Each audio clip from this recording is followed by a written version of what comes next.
आज के युग में सभी युवक सरकारी नौकरी के जाल में फंस रहे हैं। ये जाल क्या है और आप कैसे इसमें फंसते जा रहे हैं, हम आपको इस कहानी के माध्यम से बताने जा रहे हैं। अजय और विजय नाम के दो दोस्त थे। दोनों ही मिडिल क्लास परिवार के थे। दोनों ने अपनी ग्रेजुएशन साथ में पूरी की थी। दोनों ने एक साथ यूपीएससी की परीक्षा के लिए आवेदन कर दिया। दोनों ने अपना पढ़ाई का शेड्यूल भी बना लिया था। दोनों आपस में बात करने लगे।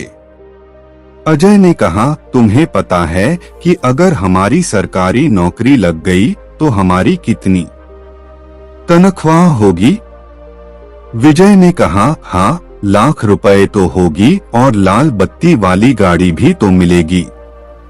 अजय ने कहा, हाँ, और हमारे घर की हालत भी सुधर जाएंगी, सिर्फ एक बार नौकरी मिल जाए। उसके बाद मैं घर के लिए सब कुछ कर सकता हूँ। विजय ने कहा, हाँ, तुम ठीक कह रहे हो। मैं भी घर के लिए बहुत कुछ करना चाहता हूँ। हम दोनों बहुत मेहनत करेंगे और सरकारी नौकरी पाके ही रहेंगे। अक्सर दोनों इस तरीके की बातें किया करते थे। दोनों की आंखों में सपने पल रहे थे।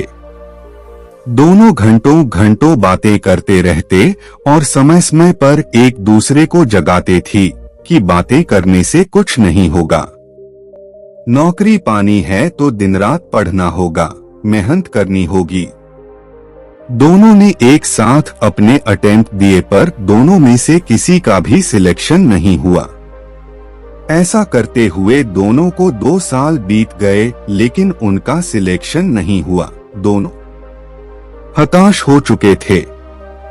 अजय ने कहा, 2 बार अटेम्प्ट देने के बाद मैं समझ चुका हूँ कि मुझसे क्लियर नहीं होगा। मैं कोई नौकरी ढूंढ रहा हूँ क्योंकि अभी मेरे घर के हालात बिल्कुल भी ठीक नहीं हैं। मेरे पास और वक्त नहीं है बर्बाद करने के लिए। विजय ने कहा, अरे यार, तुम इतनी आसानी से अपना सपना छोड़ दोगे? छोटी मोटी नौकरी से तुम्हारा क्या ही होगा? अजय बोला, मैं समझ चुका हूँ विजय। एग्जाम मुझसे क्लियर नहीं होगा तो मैं क्यों खुद से झूठ बोलूं? इससे अच्छा है मैं किसी और फील्ड में मेहनत करूं। ऐसा कहकर अजय चला गया। विजय सोचने लगा, इसने तो 2 साल में ही हार मान ली, लेकिन मैं हार नहीं मानूंगा। जब तक एग्जाम क्लियर नहीं हो जाता मैं पेपर देता रहूंगा। विजय ने 3 और अटेम्प्ट दिए, लेकिन फिर भी क्लियर नहीं कर पाया। उसके दिमाग में आता है वह यह सब छोड़ के कोई नौकरी कर ले, लेकिन फिर वह सोचता कि अगर सरकारी नौकरी लग गई तो फिर इतना पैसा होगा कि जिंदगी बड़े आराम से गुजरेगी। नौकरी होगी तभी मनपसंद की लड़की से शादी कर पाऊंगा, दहेज में बड़ी कार मिलेगी और बहुत सारा पैसा भी। बिना नौकरी के कोई भी दहेज नहीं देगा। इस तरह विजय खुद को मोटिवेट कर लेता था। अजय ने इन 3 सालों में नया काम सीख लिया और वही करने लगा। इस बीच उसने विवाह भी कर लिया। वह अपनी जिंदगी में खुश था। विजय यूं ही अटेम्प्ट देता रहा और उसके जीवन के कीमती साल यूं ही गुजरते रहे। कुल मिलाकर उसने 8 बार प्रयास किया था, लेकिन हर बार वह विफल रहता। अब उसके सब्र का बांध टूटने लगा था। वह बहुत ज्यादा निराश हो गया था। उसे समझ नहीं आ रहा था कि वह अपनी जिंदगी को कैसे संभाले। सब लोग उससे आकर पूछते थे, क्या तुम्हारा एग्जाम क्लियर हुआ? और वह हर बार ना कहता। उसे शर्म भी आने लगी थी, इसके कारण वह चिड़चिड़ा सा हो गया था।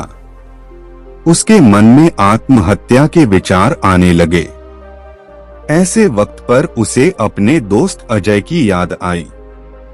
उसने उसे मिलने के लिए बुलाया।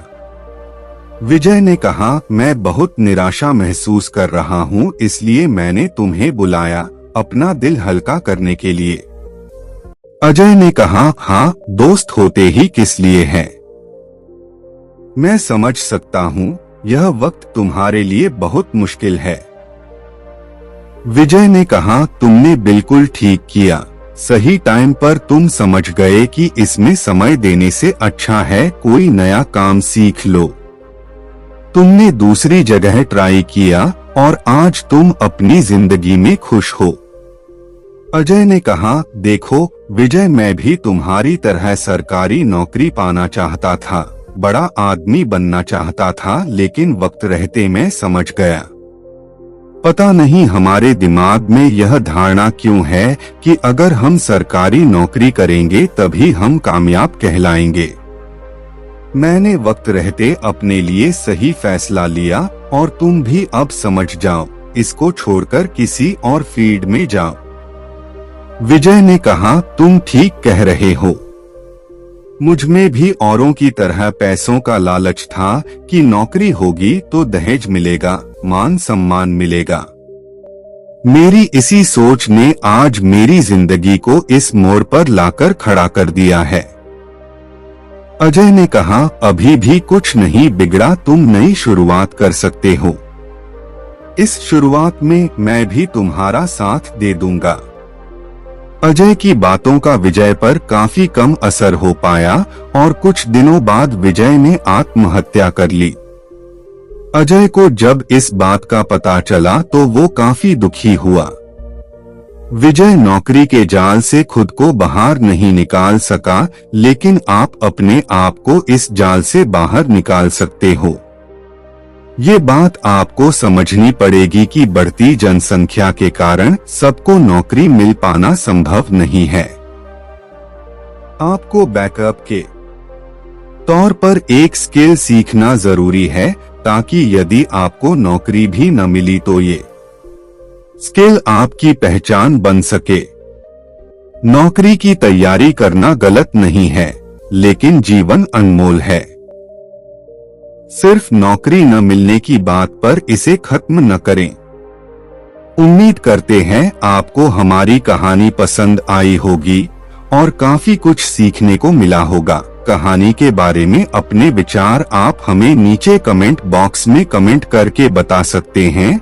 बाकी अगर यह कहानी आपको अच्छी लगी हो तो इस वीडियो को लाइक करें और चैनल को सब्सक्राइब जरूर करें। तो मिलते हैं अगली वीडियो में, तब तक अपना ख्याल रखना। धन्यवाद।